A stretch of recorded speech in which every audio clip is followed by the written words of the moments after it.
I'm Jeremy Wade, biologist and underwater detective. Her body was eventually found, the attacker's identity unknown.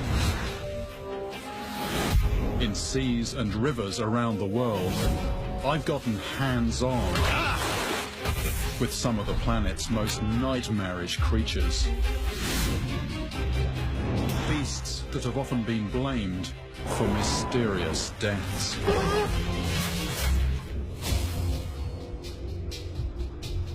But this time it's different. In a forest as old as the dinosaurs, I'm on a mission to hunt down a monster from my past. In a place I've never been. My target is a freshwater giant with a gruesome rap sheet. This is a very serious injury. And I'm not letting up till I've settled an old score. It's fish.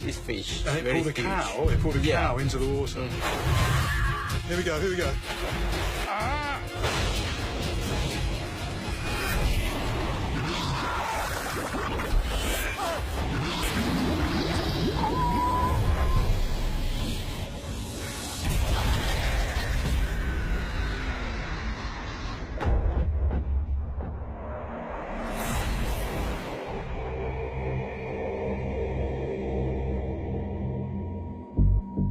From a remote lake in Malaysia, Southeast Asia, comes a disturbing report of a double tragedy.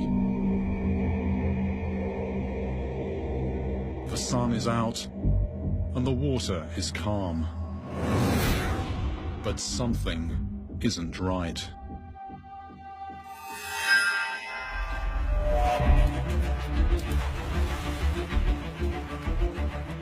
When the empty boat is eventually spotted, no one can find any sign of its missing owner.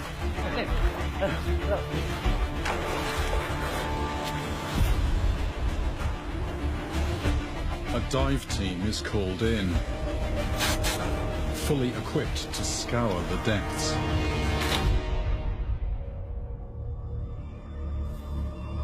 Within hours, though, one of the search party has also vanished.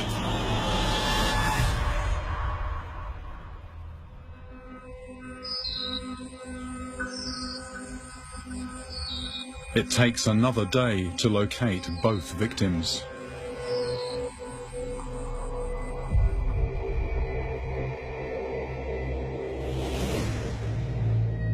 In each case, the simple explanation is accidental drowning. But this is where things get interesting. Almost immediately, people start blaming the two deaths on a creature that lives in the lake. Previous strange sightings of something that produces bubbles at the surface suggest to some at least that what happened was no accident.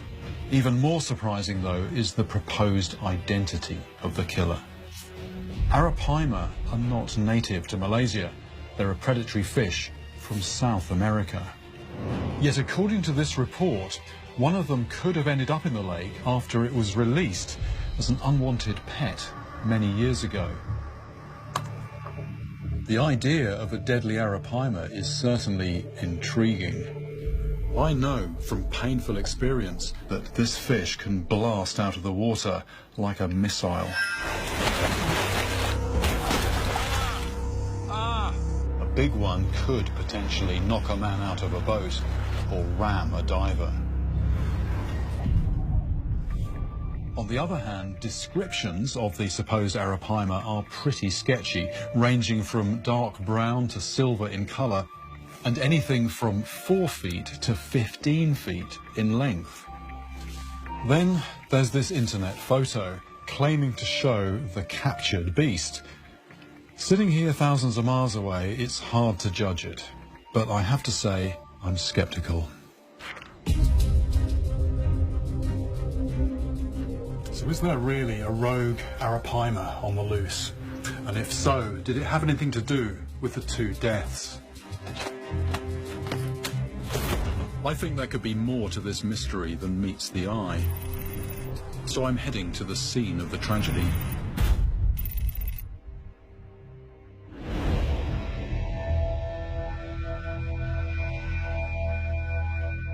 Created some 30 years ago to provide hydropower, Malaysia's Lake Kenyir is said to be deeper than Loch Ness.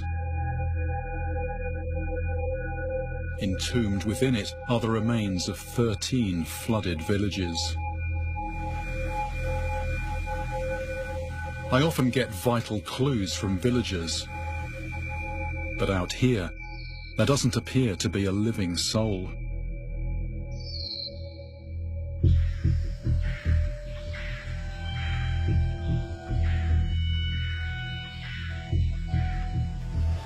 One really odd thing about this lake is just how few people there are.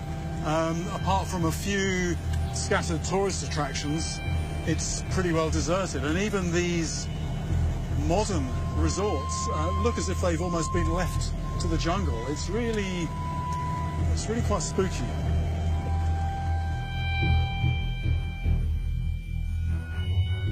In their native Amazon, Arapaima stick to shallow lakes and slow-moving rivers. So my immediate instinct is to check out the quiet backwaters.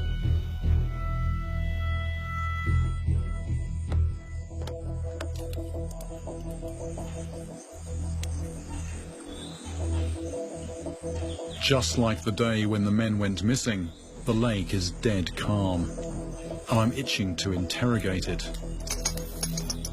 the way I know best.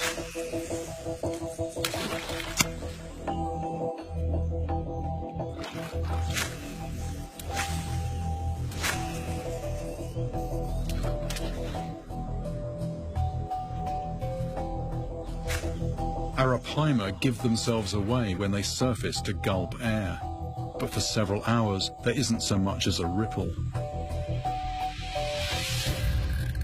Have I perhaps bitten off more than I can chew? With hundreds of islands and hidden coves, Kenyir is more labyrinth than lake. Searching it thoroughly could take a lifetime. But my boat driver, Arman, reckons he knows someone who might have a lead.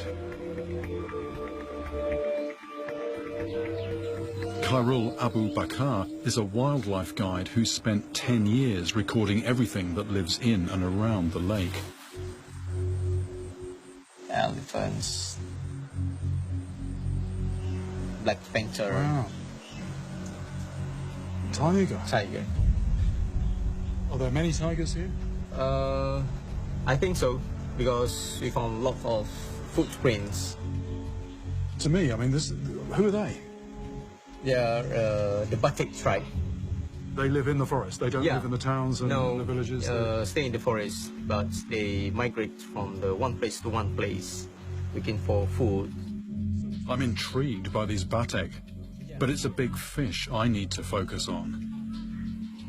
I'm wondering about what's under the water. Have you ever seen an arapaima? I heard rumors about Arapaima a few years ago, but I never seen it. So all the time you spend in the water. just heard the story, but I never seen it. I seen What Khairul tells me next, however, completely blows open my investigation. When I was young, we go to picnic. We saw a group of cows go to the edge of the water and get some drink. And suddenly, something big, like a crocodile, come up from the water and catch the baby cow and pull it into the water. But it's no crocodile. You don't No have crocodile. No crocodiles No here? crocodile. So he's taking it as a fish. It's fish. It's fish. And it Very pulled a fish. cow. It pulled a Yeah. cow into the water. Your whole family saw Yeah. it. Do they have any? Do you have any idea what it was? We call it tapah. Tapah. Tapah. It's a very big fish. The tapah is the only fish that's ever beaten me. In India, where human limbs have been found in its stomach, it's known as the sareng. Many Hindus regard it as sacred and say you must leave it alone. It's still there, I can feel it. Well, it's off, it's off, it's off. Perhaps I should have listened. Ah! The more I tried to catch it, the more I seemed to be cursed. Oh! Right to the bitter end, I was left empty-handed. That could be the net result of my return to India, a broken line.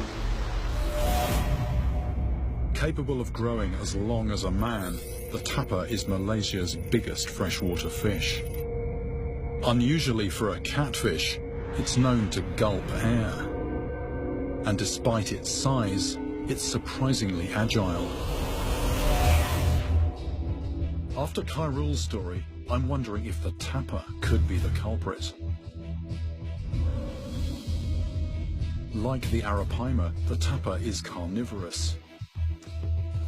And it too can launch itself out of the water.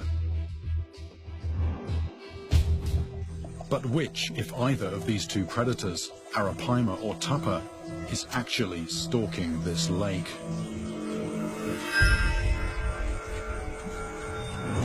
Something on here.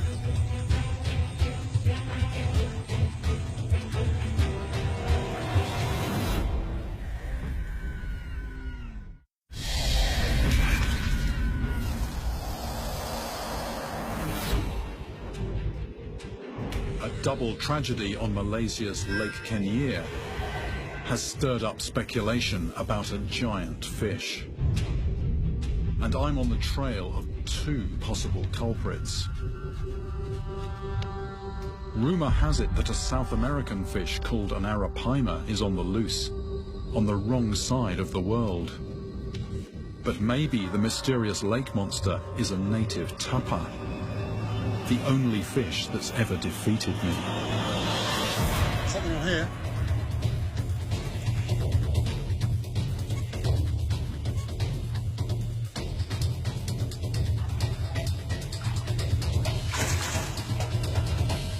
I'm swinging it in the boat. I've hooked a third predator for my list. Quite a feisty thing. What it lacks in size, a snakehead more than makes up for with aggression. Those teeth are, they're like daggers, really. They are capable of actually sawing pieces of flesh out of another fish. It's a bit like the teeth on a saw blade. If they shake the head side to side like that, they can actually rip a piece of flesh out. Very aggressive when it comes to protecting their young. They've even been known to go for people. But despite its attitude, this fish is not one of my suspects. Although it's called the giant snakehead, these grow to a maximum size of about 40 pounds, something like that. And at that size, there's no way that a snakehead could jump out of the water and pull somebody from a boat.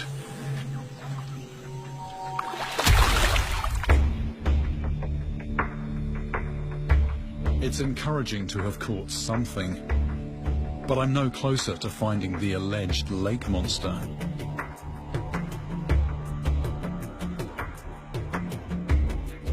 Any kind of lead would be welcome. I'm hoping that whoever lives in this floating houseboat might have some information. The owner is a fisherman named Moksan, who tells me he's lived here since the lake was created. You ever see anything strange in the water? People say that there's arapaima in here. You ever seen arapaima? Saya tinggal jaga dulu, saya duduk itu tengok mati sana, saya laki belum. Like Khairul, he's heard the rumours about an arapaima, but hasn't seen it himself. He says that even though there's a large bounty on its head, no one has ever cashed in. Tapi sampai sekarang tak tahu lah dapat lagi. Another fish I'm interested in is the tapah. Have you ever seen or heard stories about them taking fish or animals from the surface of the water? Saya tak berani tengok lagi. Saya tinggal cakap itu tapah makan. Before the valleys here were flooded, there were apparently many tapah in the rivers. Moksan recounts stories of them grabbing dogs and wild pigs. Itu tapah kasih makan dia anjing. Dia cakap ni macam lah.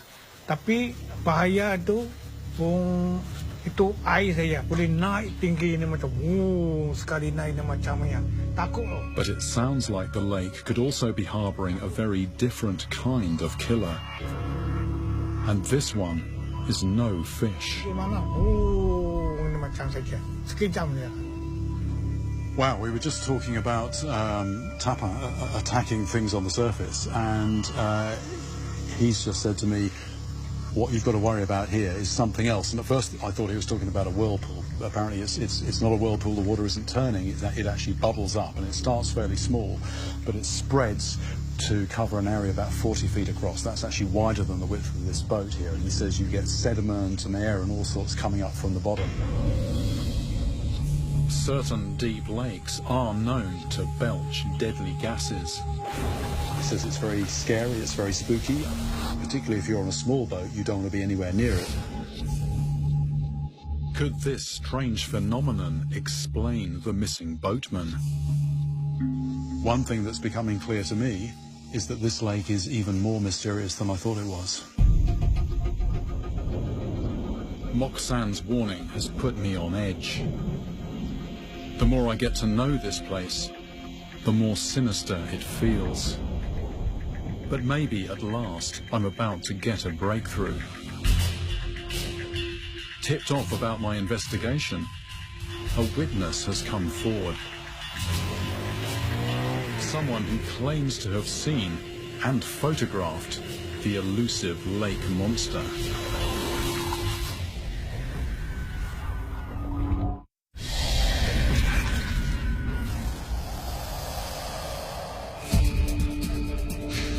Two mysterious deaths have drawn me to Malaysia's Lake Kenyir, where my suspect list is growing.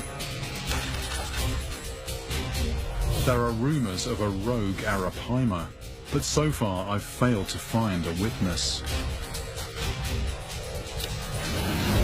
Now I've been contacted by a man who claims to have seen and photographed this lake phantom.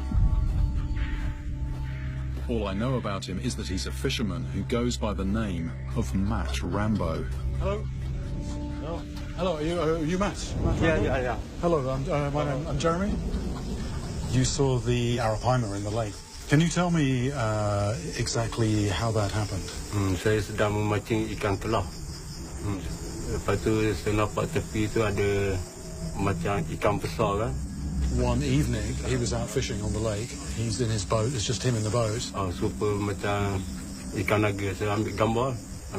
He saw this fish about 6 foot down in the water, and the thing is, the boat was approaching it. Bot datang tu. Yeah. Bila dia perasan bot lari. So you surprised it. The fish is there, the boat comes, and it goes away. Kelabu. He says it was pale grey and about 6 feet long, which does fit with an arapaima. Dekat ada arapaima kan. But his story comes with a twist.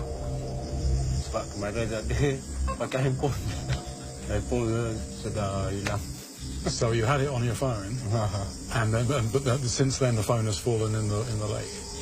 He'd heard the stories about arapaima, so he says he's absolutely sure it was arapaima. He did get a picture on the phone. He says it wasn't that clear, but you could identify it from it.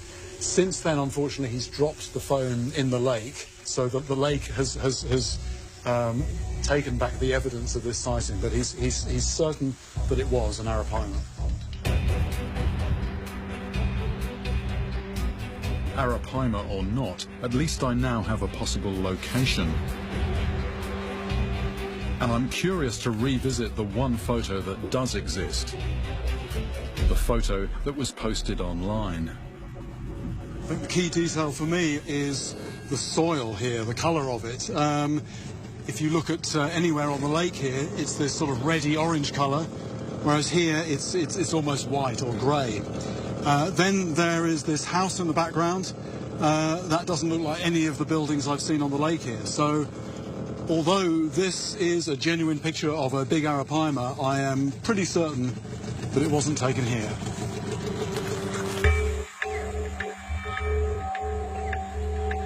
If some kind of creature really is to blame for what happened, then I'm almost certain that it's not the fish everyone's been talking about. It is possible that somewhere on this lake there is an escaped arapaima on the loose.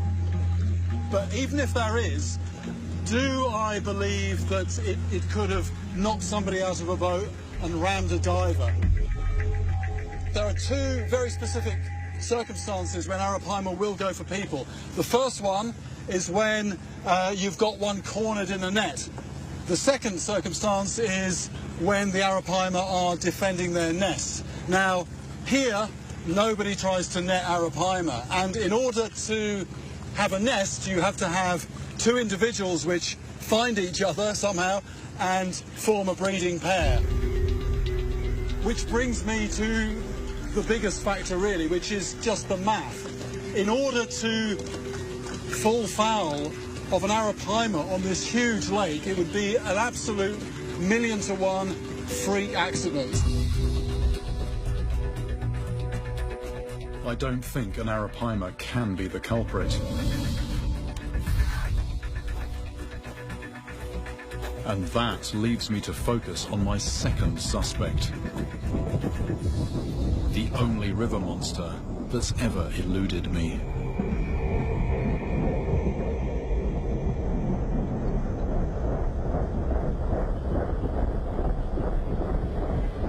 Tapah can certainly grow big.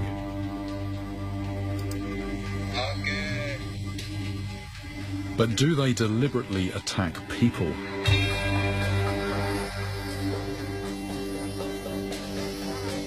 The grisly human remains reported from their stomachs in India could just have been scavenged from the dead.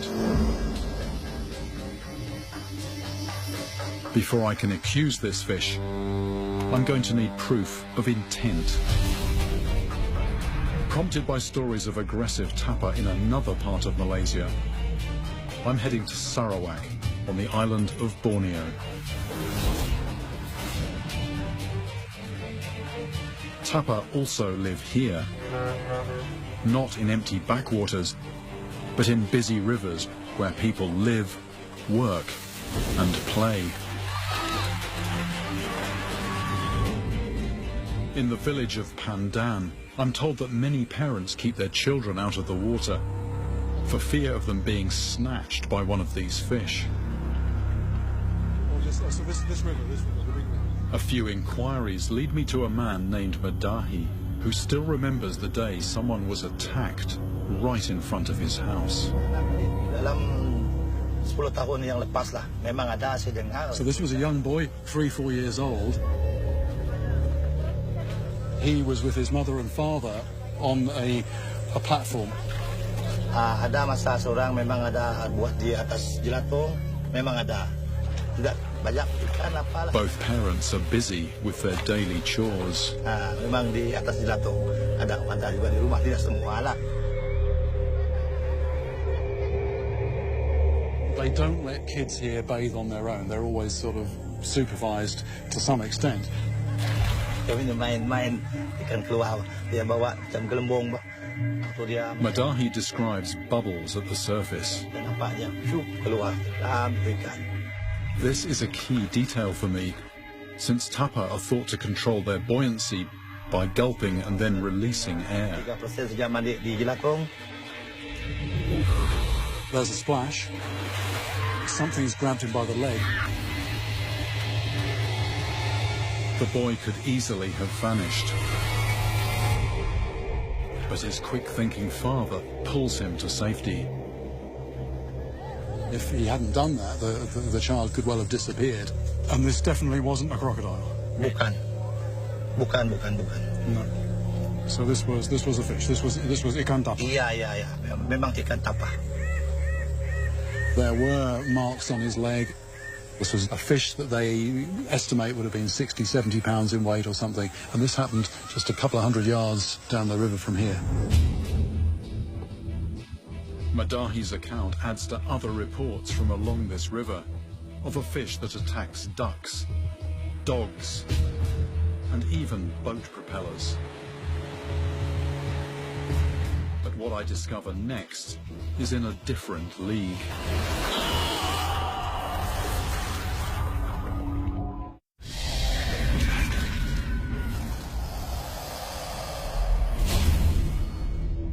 I'm in Malaysia, on the trail of a freshwater giant that could be responsible for 2 mysterious deaths.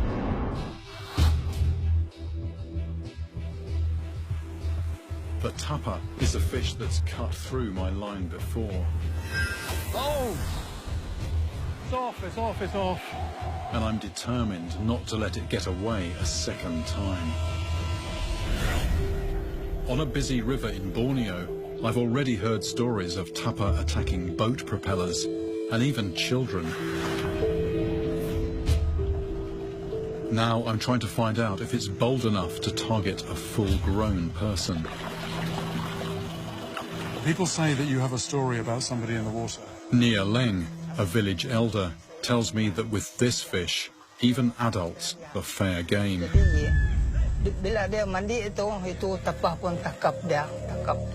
In the incident he recounts, the victim is in water up to his chest. This was actually a man bathing in the river here, completely naked. Orang itu kena tangkap itu ikan tapah. And a tapah bit him in the groin.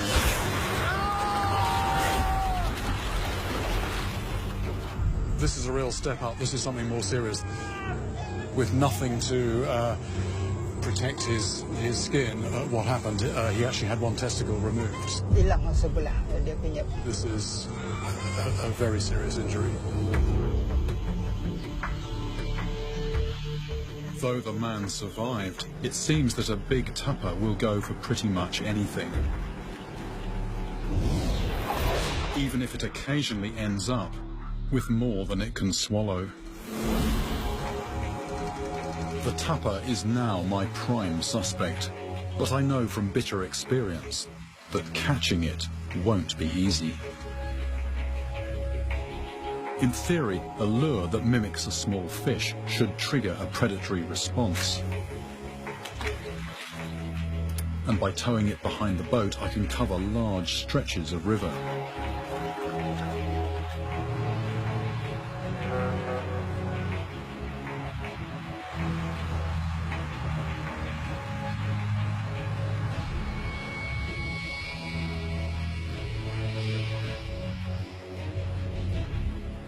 But the hours slip by without a take. I'm starting to wonder if I might have gotten here too late.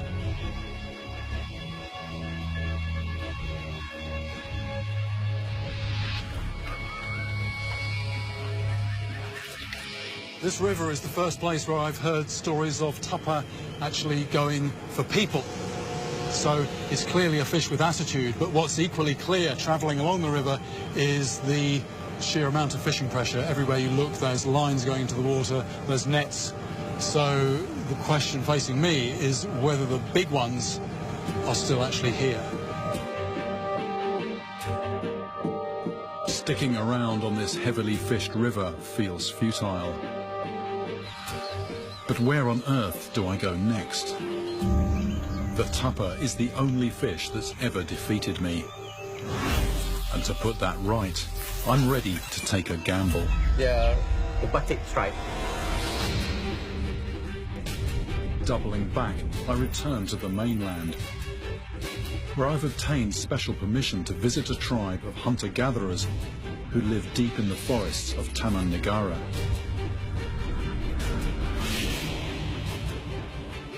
The batik, I've discovered, do hunt fish. I'm hoping they'll know about the tapah and where I can find one.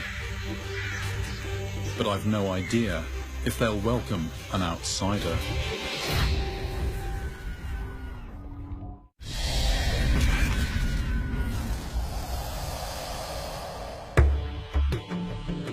In the heart of the Malay Peninsula, I'm about to meet an isolated tribe of hunter-gatherers.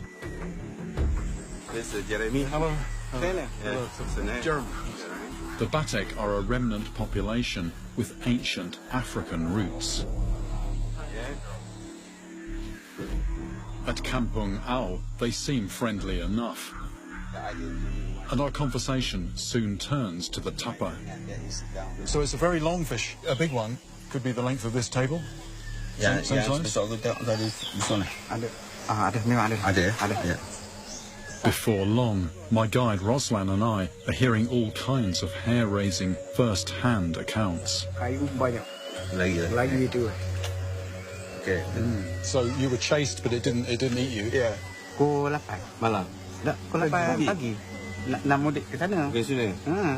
So this is not a log or a tree.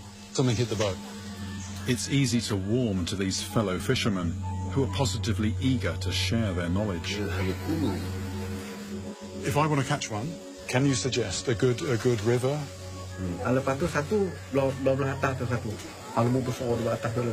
I'm soon cramming my notebook with suggestions, and by all accounts, I've come to the right place.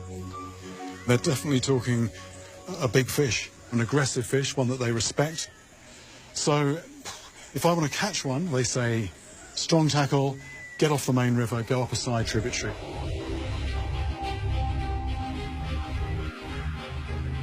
Taking the Batek's advice, I head deeper into the forest. The water looks perfect for fishing, but I know this can change quickly if it rains heavily.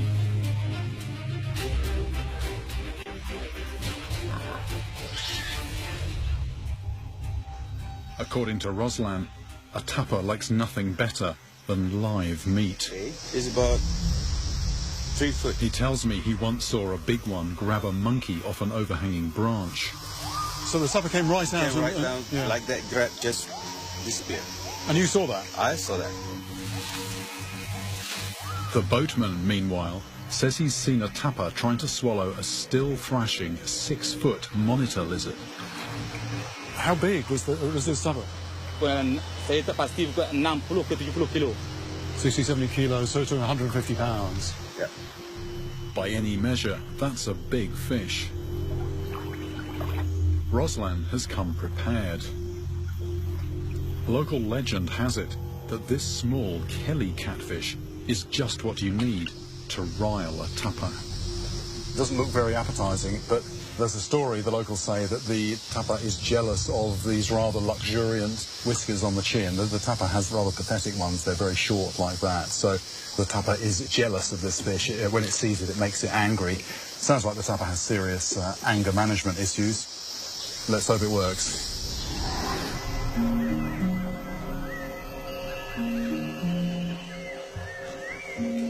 I decide to fish over a deep pocket in the river.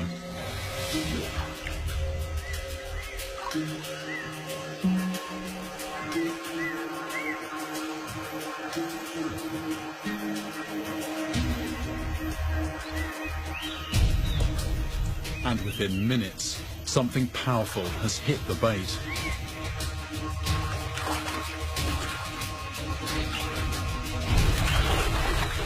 I want to slip onto the boat. And now.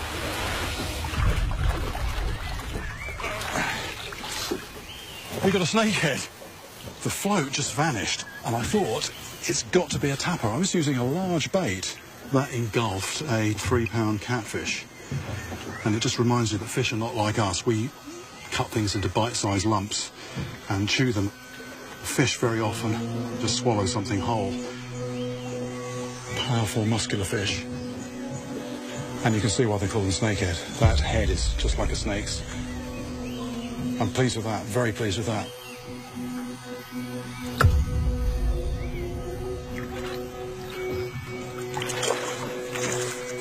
I feel sort of warmed up, ready for a tapah now.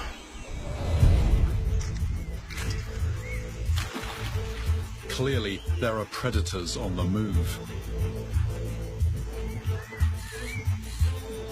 But after a promising curtain raiser, I'm failing to draw the main act out of the shadows.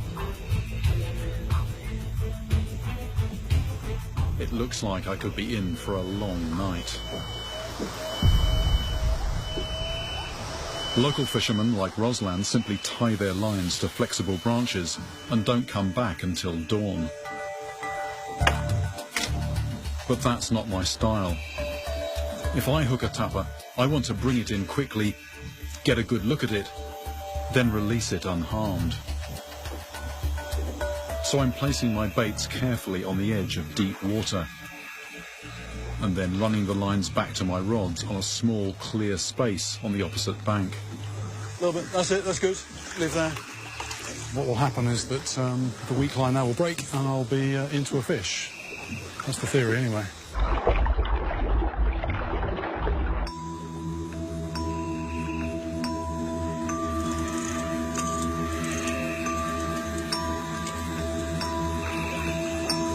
This is the deepest pool in the deepest jungle. I can almost smell them. Maybe it's going to be tonight.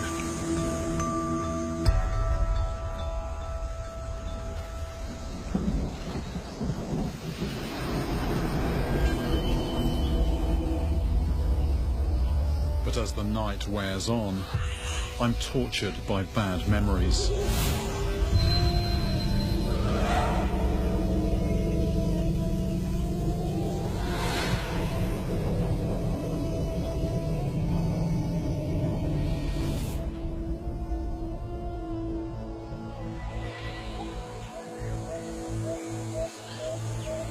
Daylight brings a mixed result. Well, the whole night here, 12 hours, with nothing taking either of the baits. But Roslan has just brought me this. The messy, raking bite is as good as a calling card. Definitely a tapah. And that was close. It shows very graphically what those teeth are capable of. Almost certainly the beast that mauled Roslan's bait will now be too wary to bite again, which leaves me with no option but to move on. Has the curse of this fish come back to haunt me? This does all look like the beginnings of the monsoon, and the thing is, if the monsoon really hits and the rain starts tipping down, the water starts coming up, I've been told that is it as far as my fishing goes, as far as my chances of a big tapah go. So it's true to say that time is running out.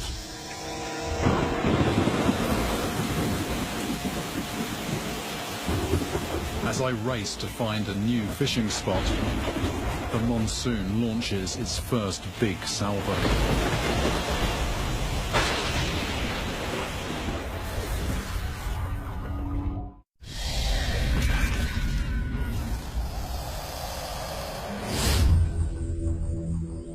After a huge storm, I'm worried that the rivers could swell and become unfishable, potentially in a matter of hours.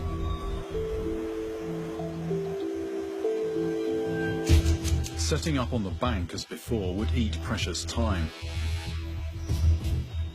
So I decide to moor up and fish from the boat.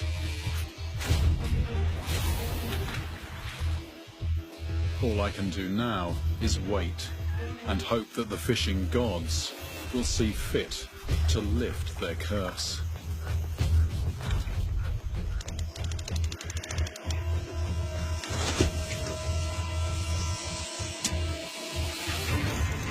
We got a fish. But there's work to do. It's on a tree. Let's go above it. It's round a tree, I think. Okay, keep in the middle. Out in the middle, please. It's coming up, it's coming up.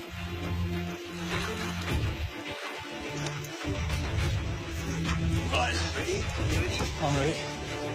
Here we go, here we go, here we go. It's clear, it's clear. Lift! Lift, lift, lift, lift! Now!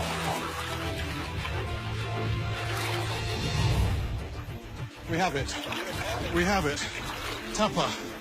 We have it. Let's go to the bank.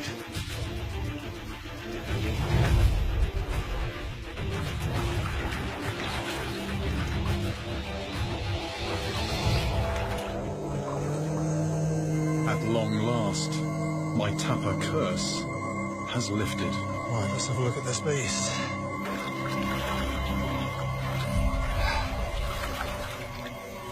lengthwise, it just goes on and on.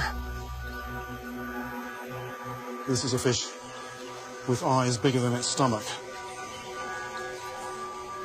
Dogs, huge lizards, a cow, and even humans. I've heard enough about its feeding habits to know that this is a beast that means business. So what about the boatman and the diver on Lake Kenyir? Did they, in fact, fall foul of a tapah?